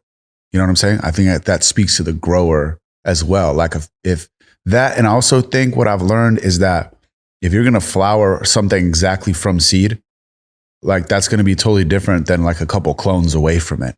So I think you should take the time to pop, clone again, and then run that, you know what I mean? Second, third, especially with femmes. Because anymore, what's breeding used to be, you know, we never got into breeding because it was like you had to stabilize something and it takes a year to do that, cross it back to itself 3 times. So you get a stable seed stock. No one cares about that anymore. People want that one-off clone only, unstable as fuck. Like no one cares. Like you find a few bag seeds, and then you know that's how some of these great strains came out. Is they're unstable. People get a bag seed, and then boom, the next thing is born. You know what I mean? Yeah. And then they take that unstable, wacky strain and breed it with a bunch of stuff and creates new offspring. No, I'm serious. And this is why we're like, why isn't it sticky anymore? It's because 17 bastards in, like, or bag seeds in that were unstable genetics got crossed with each other, then back with another one. And then we outcrossed all the sour diesels and all that stuff that because no one wanted to smoke it because there was so much around. So it's like, why would we cross it with that? Right. Cross it with the new hype shit, which is just another bag seed of something that was right. And we start to whittle down where like, hopefully we learned as a culture, like, yo, keep that strain and put it aside for 10 years. Right. It's tough for people to do that even now though. You're like, yo, sacrifice a bunch of money. Just so that maybe just one day we might. This shit. Yeah. Yeah. Just break even. Mm-hmm. You can just hash all your non-keepers. Just hash them. It's cool, bro. Just hash them. Just freeze it, dude. You know, just freeze them. What do you think about the hash market? Rosin market? As you're going into next year? Loving it. I love it. The heady community is my favorite community to make fun of besides trimmers and wooks. So I love the heady community. They're the shit. Hash rosin is great. I love hash. They're resourceful. Absolutely. No, I mean, who doesn't like smoking out of a $60,000 rig? Fuck. I don't. You know what I'm saying? $100 dab out of a sign for real though. Yeah, Holy, Dude, some highfalutin shit. Throw me a Dr. Dabber, and I'm good to go. For bro. real. I don't need to get that heady. Nah, You know, I break like shit. Just I like like you. art. I like art, so I could appreciate. No, you know what I mean? level, of this course, is more my dude, style. You would have that. I'll pull Right, this of out. course. You know what I'm saying? Yeah. Right. Salt. You'll break that inside Yeah, of a salt. salt. Yeah. You sick. knew just from looking at it. Yeah. Yeah. Yeah. No, that shit is dope. Personally, I've had I'm old enough that I say like, I don't really dab out of expensive glass and like give a fuck about it. But You're not that heady. As a culture, no, I'm really not. As a culture though, I do super fuck with it. Like I love the art behind it. I love the support of like all the people that are actually like dope in the space, you know, the space of like glass blowing. They all super support each other. Most of them, you know what I mean? Yeah. And I think that's super dope. I think that that's something that people in weed don't even do. You know what I mean? Like a lot of people in weed, they don't really support their competitors or be like, yo, that's dope. You came with a good strain. Like it's just me all the time. And look how I profited off this situation, this plant. Like, look what this is better than that. Cause whatever, dog. Like it's just it's weed, man. You're supposed to just smoke it and enjoy. It's like, there's such you spoke to do you think people are going to care about it being mid or not moving forward? I think there's always going to be, there's people that want to drink a $20 IPA and there's people that want to drink cheap shit. And I think that, what's dope about what you guys do is you get all the goats on your show, right? So you get I don't think people realize how much traction, you know what I mean? And how much people watch these types of things and take from them and it influences people and people watch, it's just it's a dope space that you guys are occupying. And I think the Heady community and all this whole shit is it's just a facet of it. You know what I mean? It's just definitely cemented into the whole thing. And it's I don't know, who hates each other more, this group of people, or this group, you know what I mean? It's crazy. Who hates each other more, breeders or hash makers? Riddle me that. It's crazy too, because a lot of us have made the same sacrifices. Sure. A lot of us have been through a lot of the same shit. We're more alike than we are different. Facts. And then we battle with each other. And it's you could be my best friend. We've been through the same shit, bro. Right. We have a lot of things in common. Right. A lot of us like the same music and grew up the same way, skating and graffiti. Yep. It has to get past that. It has to. Yeah. Because the big, like a lot of people say, the big monsters are coming. Yes. And they're going to grow fields of weed. Yeah. And the price is going to really be a battle. And if you're not different and you're not growing up to a standard, or you don't have a proprietary strain menu, or you don't have a bunch of things, right? It's going to be oh shit. Remember when we used to argue with each other? Right. I don't know. It doesn't make sense. No, really.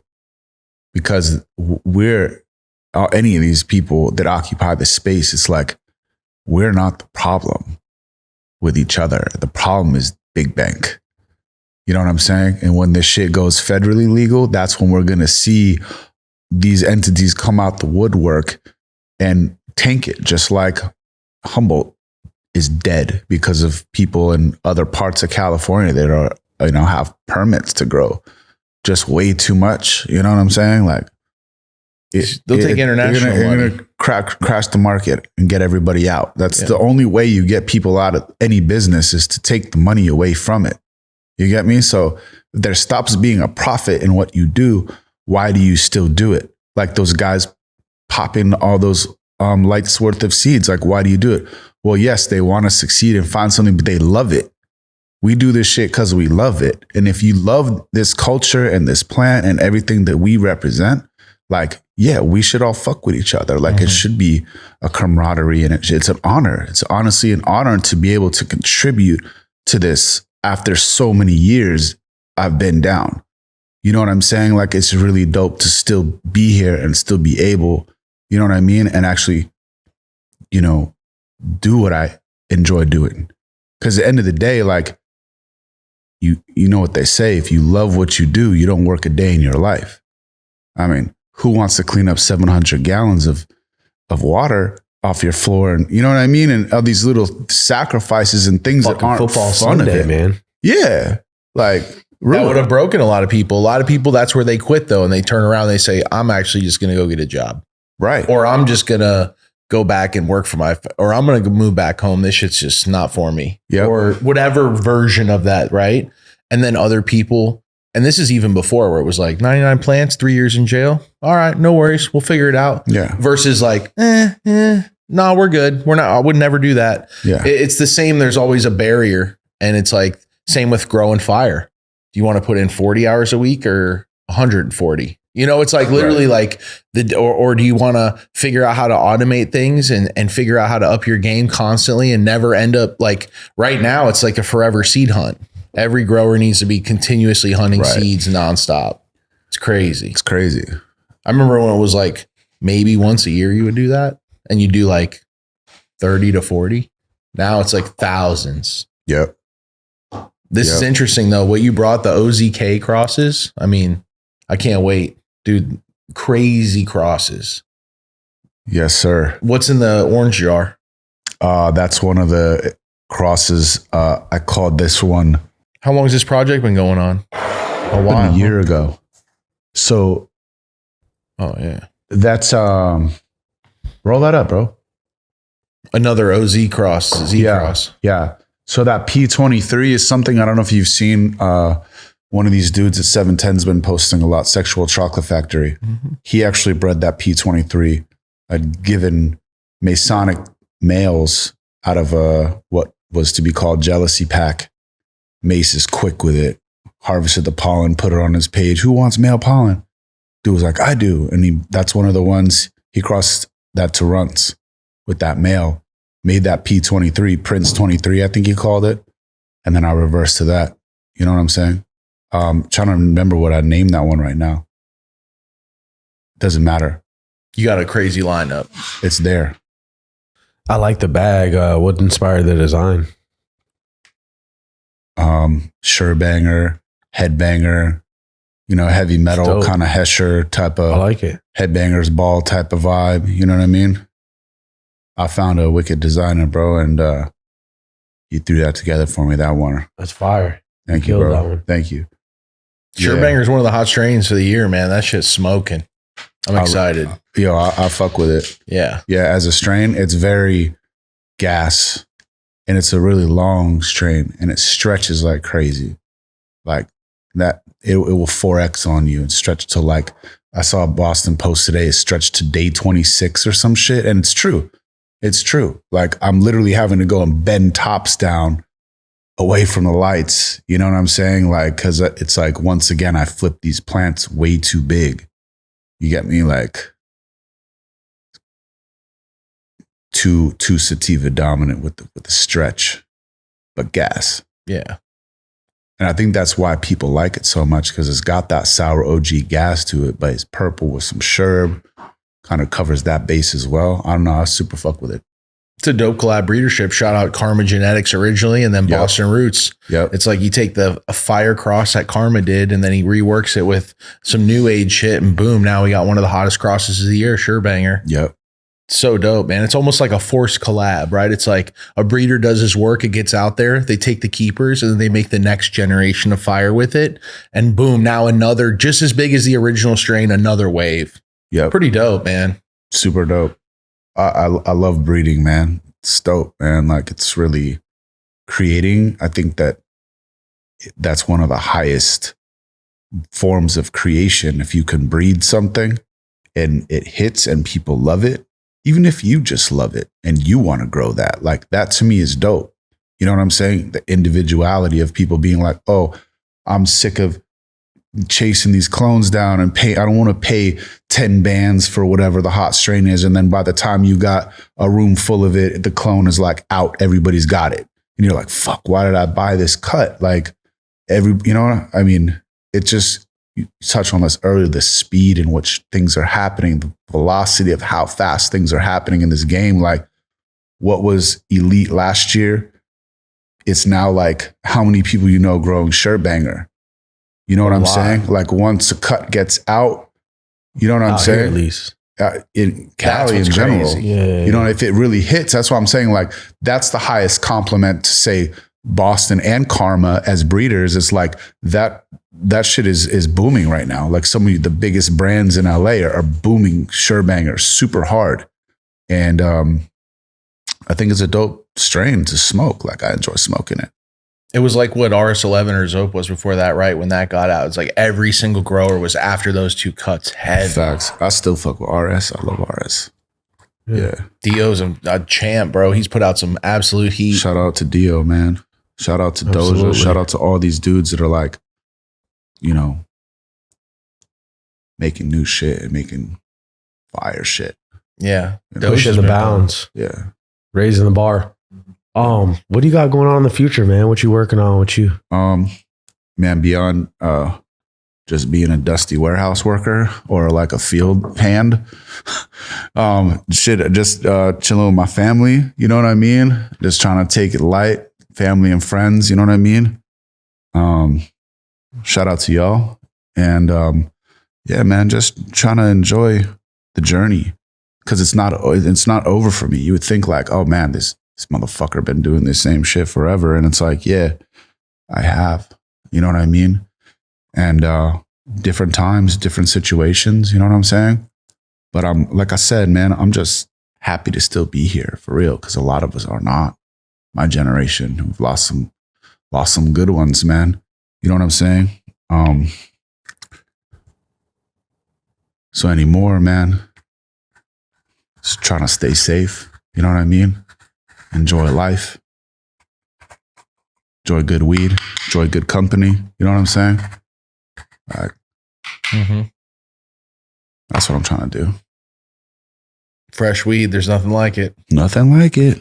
Come on, man. And we were talking before and we'll be talking after on the off the mic.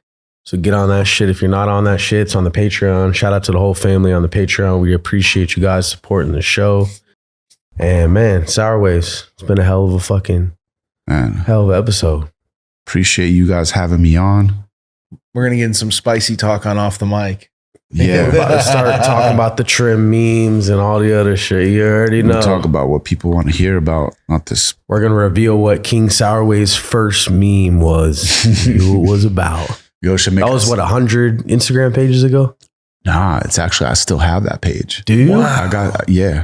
I still got my main page. You got the plug. You got the Instagram. So you got the plug. I used to get it. I've helped a lot of people get their pages back.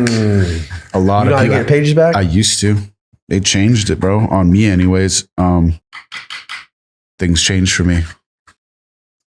Not the guy. Get on the off the mic, damn it. Yeah. He's going to let everybody know. I'm about to really press this man for the answers. Oh, I think he's got them. It used to be different, bro. And I used to have a wild team that would get him back. You know what I mean? Yeah. People need to get on the website is what they need to do. Oh, that website is dropping. You're right. Forget the Patreon. Get on the fucking website. Go check it out right now. By now, it's already crazy.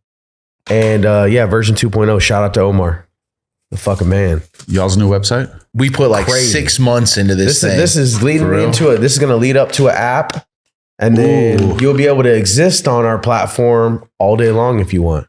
It's a whole community between blog and, but it's like whole community forum kind of live. Like, were you at the family reunion party? No, man. I bet you will be next year, bro. I for sure will be. I wanted to be. Because now you're officially family, bro.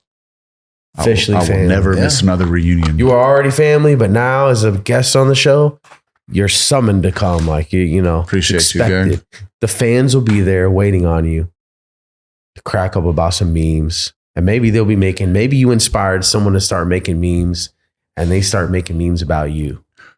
Maybe they use some clips from the show. I invite that. Maybe they use some clips from the show. Let's get to the bag. To start memeing you. Yeah. I might even make a meme page and act like I'm just some random troll and first smoke of the day memes. Take a meme. Watch when you try to register that name tomorrow, motherfucker. Watch. No, I invite the memes. I'm a fan of the memes, bro. Make me famous, bro. You know what I mean? I'm telling you, that's what a lot of people don't realize is that they put all this time and energy into people that they dislike. And it's like, you keep them relevant that way. Haters are just confused fans. Make no mistake. For sure. A hater is going to click on this and watch it. And the whole time watch my every move and everything I say and be like, I hate this motherfucker. Like, look at that. This motherfucker is so cap. That's not even real Z. That ain't even candy, bro. Nope. It's Did not he even breed that? Yo. Black soap. Hello. What the fuck? Talk about that. Talk about black soap. What do you think about that black soap, man? Did you get Dio's permission? No, I bred that. Kidding? It's the black runs across the Zope, and everybody knows Zope is just Skittles and soap. Black Zope. Hello. Talk about it.